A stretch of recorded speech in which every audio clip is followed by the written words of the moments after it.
Hey guys, this is Nathan and welcome to the Gaming 4. Today in this Warframe tutorial, I'm going to be covering the basic weapon mechanics, including the types of damage, the types of weapons, and some of the statistics that the weapons have. So to start us off, let us cover the main weapon types. Now there are three main weapon types: primary weapons, secondary weapons, and melee weapons.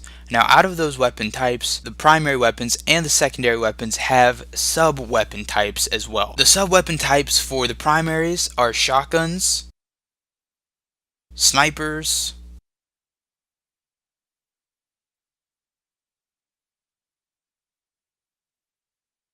rifles, and there are a few special weapons in there as well. In terms of secondary weapons, there are machine pistols, hand cannons,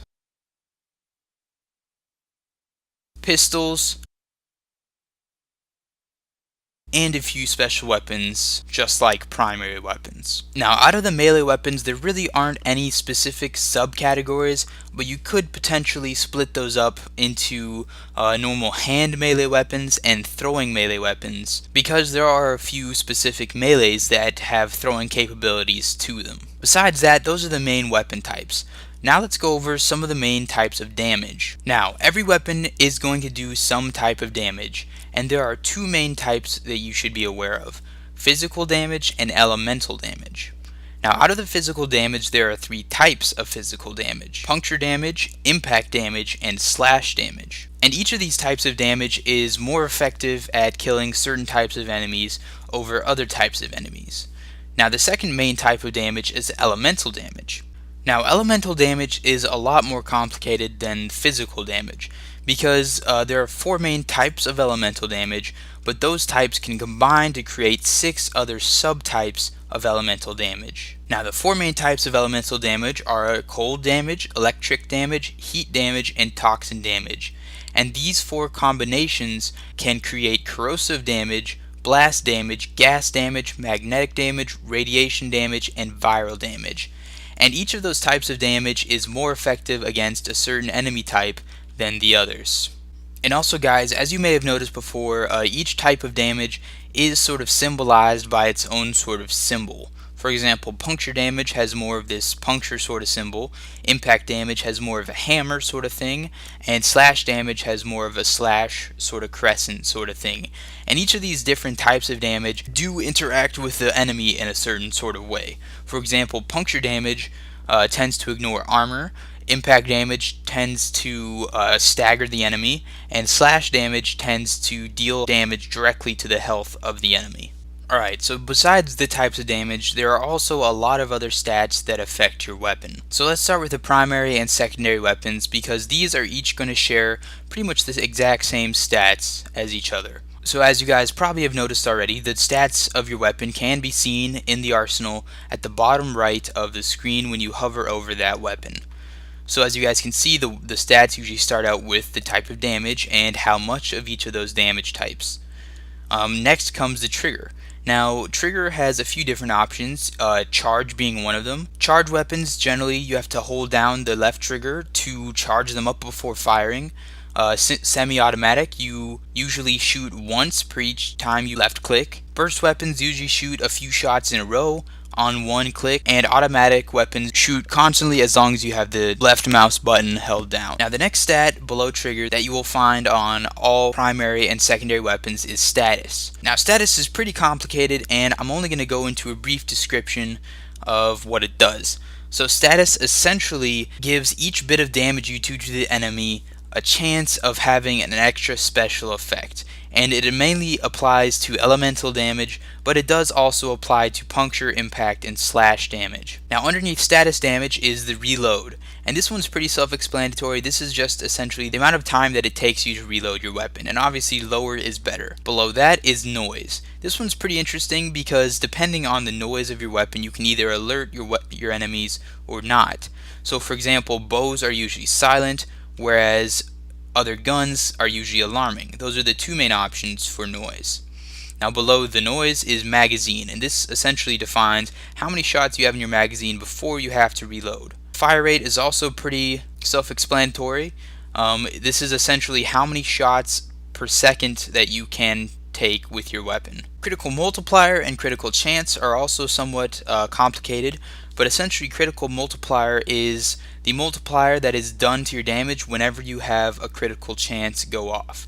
Critical chance is the percent chance that each damage you do will be a crit. And accuracy has to do with how far your bullets will spread over distance. So obviously the higher accuracy, the better. Now charge rate is actually a stat that is pretty specific to bows and other types of charge weapons as well. So generally if the trigger is charged, you will have a charge rate stat on your weapon as well. So what the charge rate defines is how long you have to hold your mouse button in order for your bullet to go at top damage and potentially top speed. It really depends on the weapon, but generally the lower the charge rate, the better. Now those are the main weapon mechanics for the primaries and the secondaries. But melees have their own set of mechanics. Some of them carry over, but they have a lot of new ones. So starting off with melees, you have the basic damage types and how much of each damage type. So some of the main unique stats of each of the melee weapons is the different types of attacks.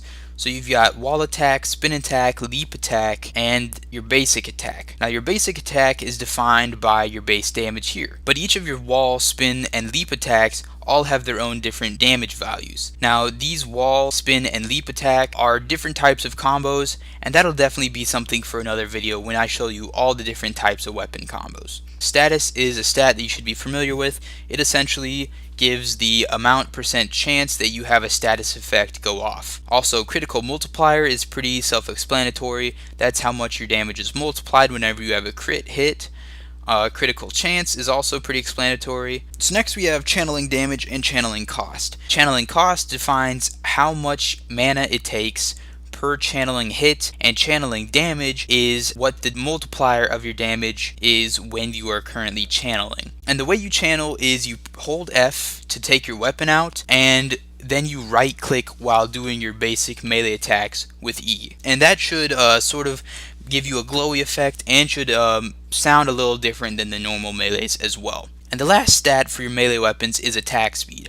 This is essentially how many times you can hit per second with your melee weapon. So that's pretty much it for the stats that affect each weapon type. So let's move on to bullet mechanics. Now there are two main types of bullet mechanics, and obviously these only affect guns or ranged weapons. So the first type of bullet mechanic is a bullet that has flight speed. Now flight speed bullets don't hit the target as soon as you pull the trigger. They have a travel time, and they also have bullet drop. Now these makes these types of weapons a lot harder to use, but also more realistic and more satisfying. The second type of bullet is called a ray tracing bullet, and essentially what happens is the computer calculates instantly the flight path that the bullet is going to take, and as soon as you press the trigger, the bullet hits its target. So there's no sort of wait time, and essentially whatever you aim at is what you're going to hit. Now besides those two different bullet types, there is a third sort of bullet mechanic that I want to cover with you, and that is punch through. Now don't mistake this for puncture, because puncture and punch through are very different. Punch through is essentially the ability that your bullet has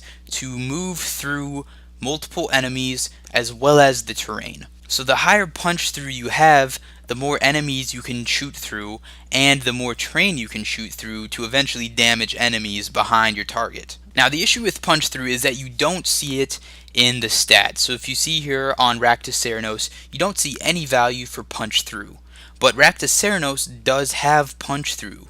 I know it for a fact because I can see it when I use the weapon, and there is another way you can actually find that out.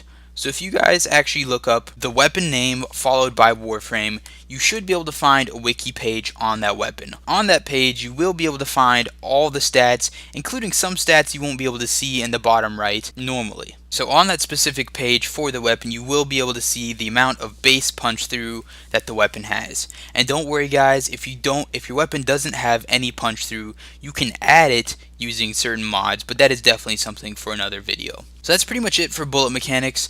There is one more control mechanic that I want to go over, and it has to do with the middle button, or the scroll wheel. So most weapons don't take advantage of the middle button. Most of them are pretty simple. The left button shoots, and the right button aims down the sights, or sort of zooms for you and makes it more accurate. Well, some weapons do use the middle button, and generally there are snipers and special weapons that you can switch the trigger with, or that have delayed damage to be dealt. So generally with scopes, when you scope down your sights using the right click, you should see some sort of adjustability to how much you can zoom, and you switch that adjustability using the middle button. Now the second type of weapon that uses the middle button are weapons that have variable trigger types. Now as you guys can see, the trigger type of the Raktos is charge. Now generally you don't see the middle button being used for something like that, but for example on the Stradivar, as you guys can see, the middle button does switch the trigger type. It changes it from auto to semi-auto, and that also changes some stats of the gun as well. And lastly, a few of the weapons that I've used use the middle trigger to detonate a remote explosive. For example, the left button shoots the explosive, the right button zooms down the scope, and the middle button explodes the explosive. So just be aware that the middle button is sometimes used on a per weapon basis, so not every weapon is going to use it, and most often weapons don't use it. But if you guys do happen to find an interesting weapon, go ahead and look it up on the Warframe wiki, and you should be able to tell there if it does use the middle button or not. So anyway guys, that's pretty much it for the weapon types. Hopefully you guys understand a little bit more about what types of weapons there are and what types of damage there are and stuff like that. Please like this video if you enjoyed it. Please subscribe if you want to see some more. And I will see you all